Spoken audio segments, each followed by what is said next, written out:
En tout propos, qu'il me soit permis de transmettre à son Excellence, Monsieur le Président Yoweri Kaguta Museveni, et au peuple ougandais, frères et amis, les salutations cordiales et fraternelles de son Excellence le colonel Assimi Goïta, président de la transition, chef de l'État, au nom du peuple et du gouvernement malien.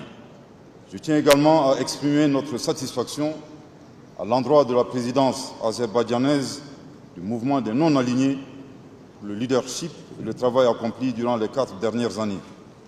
Monsieur le Président, Mesdames et Messieurs, notre sommet se tient dans un contexte marqué par la complexité des multiples défis auxquels nos États font face. Les différentes crises qui n'épargnent aucune région du monde mettent en péril nos efforts de développement et compromettent l'avenir des générations futures. Le traitement adéquat de ces nombreux défis nécessite une synergie d'action, le renforcement de la solidarité entre nos États. En cela, le thème proposé pour cette session, à savoir approfondir la coopération pour une richesse mondiale partagée, exprime pleinement nos aspirations. Il nous invite également à puiser d'une part dans les valeurs fondatrices de notre mouvement pour fournir une réponse appropriée aux attentes légitimes de nos peuples et d'autre part dans notre culture et notre histoire. Au Mali, le partage et la solidarité font partie de notre patrimoine national. Comme vous le savez, le Mali ainsi que plusieurs autres États du Sahel, suite à l'intervention militaire de l'OTAN en Libye en 2011, ont été des victimes d'une approche cavalière de défense des intérêts nationaux, en dehors des cadres multilatéraux appropriés et en violation des règles internationales, entraînant une prolifération des activités criminelles des groupes terroristes et autres réseaux du crime organisé. Ces derniers ont sémé la mort, la destruction, les violences et les déplacements massifs de populations sans précédent dans une région jadis havre de paix, de stabilité et de vivre ensemble.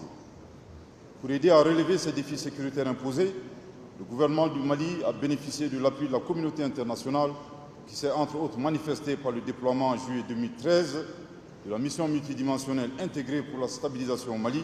Après 10 ans de présence, les populations du Mali ont réalisé que les interventions militaires étrangères n'ont pas permis d'aider le pays à rétablir son autorité sur l'ensemble du territoire, ni à lutter contre les groupes terroristes. Au contraire, la situation sécuritaire s'était davantage détériorée en dépit de la présence des forces internationales.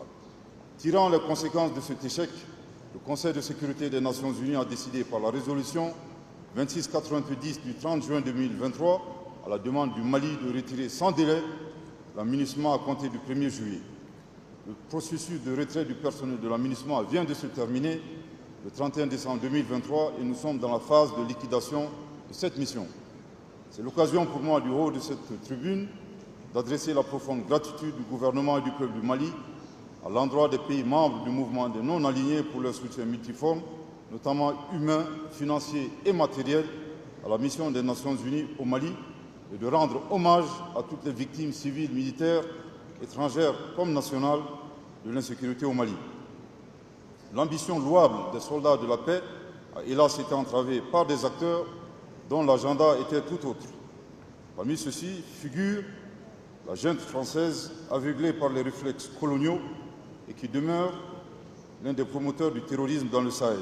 À cet égard, le Mali réitère sa demande du 15 août 2022 sollicitant la tenue d'une session spéciale du Conseil de sécurité des Nations Unies en vue de présenter des preuves irréfutables de l'implication de ce pays dans la promotion du terrorisme. À ce jour, l'armée malienne a récupéré et occupé les camps et autres emprises précédemment occupées par la MINUSMA, malgré les attaques des groupes terroristes et de certains groupes armés signataires de l'accord, mais qui se sont mués aujourd'hui en acteurs terroristes. Le tournant décisif de cette opération a été le contrôle des emprises et de la région de Kidal le 14 novembre 2023. Monsieur le Président, Mesdames et Messieurs, conscient que la réponse sécuritaire ne saurait suffire, le gouvernement a entamé la mise en œuvre d'une stratégie globale pour l'émergence d'un Mali nouveau.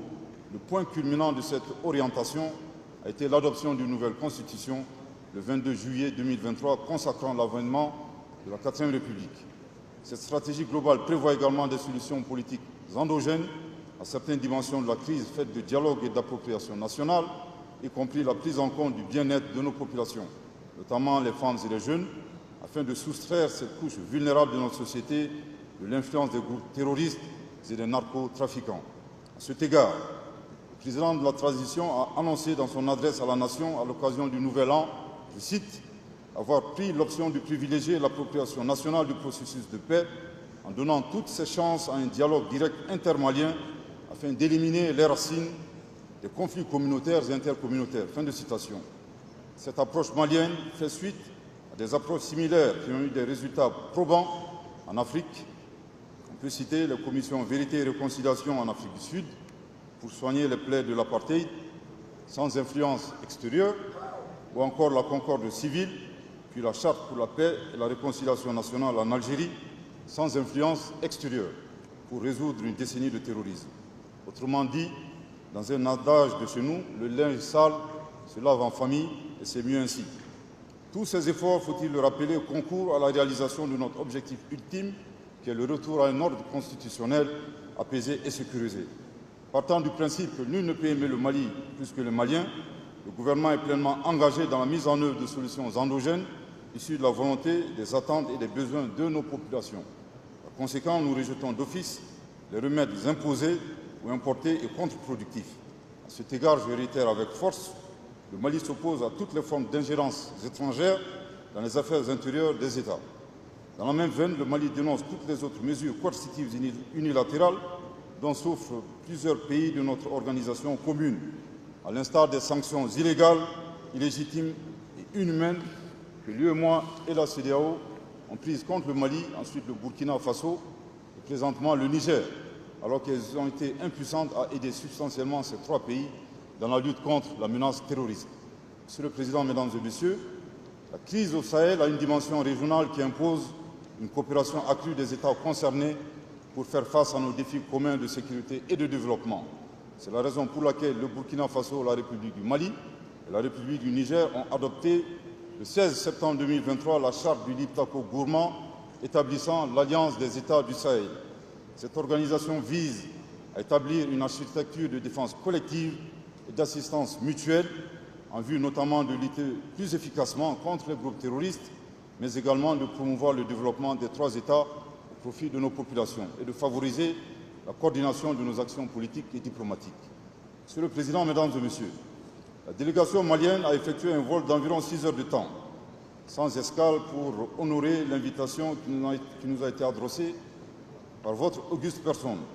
Ceci dénote également du profond respect de son Excellence le colonel Assimi Goïta à votre endroit. Il est de mon devoir d'appeler votre haute attention sur une entorse grave à l'usage diplomatique dont nous avons été l'objet. En effet, en réaction au projet de document final, notre ministre des Affaires étrangères a formulé des amendements qui ont été refusés par je ne sais qui et au nom de je ne sais quoi. Malgré sa vive protestation lors de la conférence des ministres des Affaires étrangères, la situation ne semble pas avoir évolué.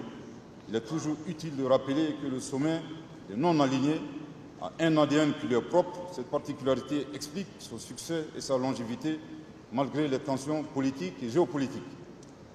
Rejeter les amendements d'un État membre sur un sujet qui concerne d'abord et avant tout cet État lui-même est un fait suffisamment grave qui alerte sur le danger qui guette notre organisation commune face aux velléités d'un pays d'imposer son agenda et s'ingérer dans les affaires intérieures d'autres États. Le chef de l'État du Mali que j'ai l'honneur de représenter ici ne le comprendrait pas. Le peuple malien dont nous défendons les intérêts vitaux ne le comprendrait pas non plus. Cet incident de parcours est d'autant plus incongru que nous nous trouvons en terre africaine d'Ouganda, l'un des symboles forts de l'émancipation africaine et de la défense de la souveraineté nationale, avec la figure emblématique qu'incarne son Excellence le président Museveni en Afrique et dans le monde. Par conséquent, à défaut de prendre en compte les amendements du Mali tels que proposés par notre ministre des Affaires étrangères, le Mali se dissocie totalement de la rédaction proposée et exige un retrait pur et simple du chapitre qui lui est consacré dans le projet de document final sur les résultats du sommet de Kampala. À l'avenir, il est important de revoir le fonctionnement de notre mouvement pour plusieurs raisons. Lorsqu'un chapitre porte sur un État membre, il est vital d'obtenir par écrit le consentement de l'État ainsi que le pays à l'origine du chapitre. Les règles et les procédures ne peuvent pas être plus importantes que la souveraineté des États membres. Sans changement de ces règles, il y a malheureusement de fortes probabilités de raser la tête d'un État membre à son absence et sans son consentement, ce qui ressemble à de la sorcellerie. Monsieur le Président, Mesdames et Messieurs, Je tiens à réaffirmer que le gouvernement du Mali reste disposé à coopérer avec les pays et les organisations internationales qui le souhaitent, en suivant les 3 principes guidant l'action publique au Mali et dictés par son Excellence le colonel Assimi Goïta, président de la transition, chef de l'État, à savoir le respect de nos souverainetés, le respect de nos choix de partenariat et de nos choix stratégiques, ainsi que la prise en compte des intérêts vitaux du peuple malien dans toutes les décisions. Pour conclure, je réitère l'attachement du Mali au respect des valeurs et des objectifs du mouvement des non-alignés en cohérence avec les principes qui guident l'action publique au Mali. Merci de votre très aimable attention.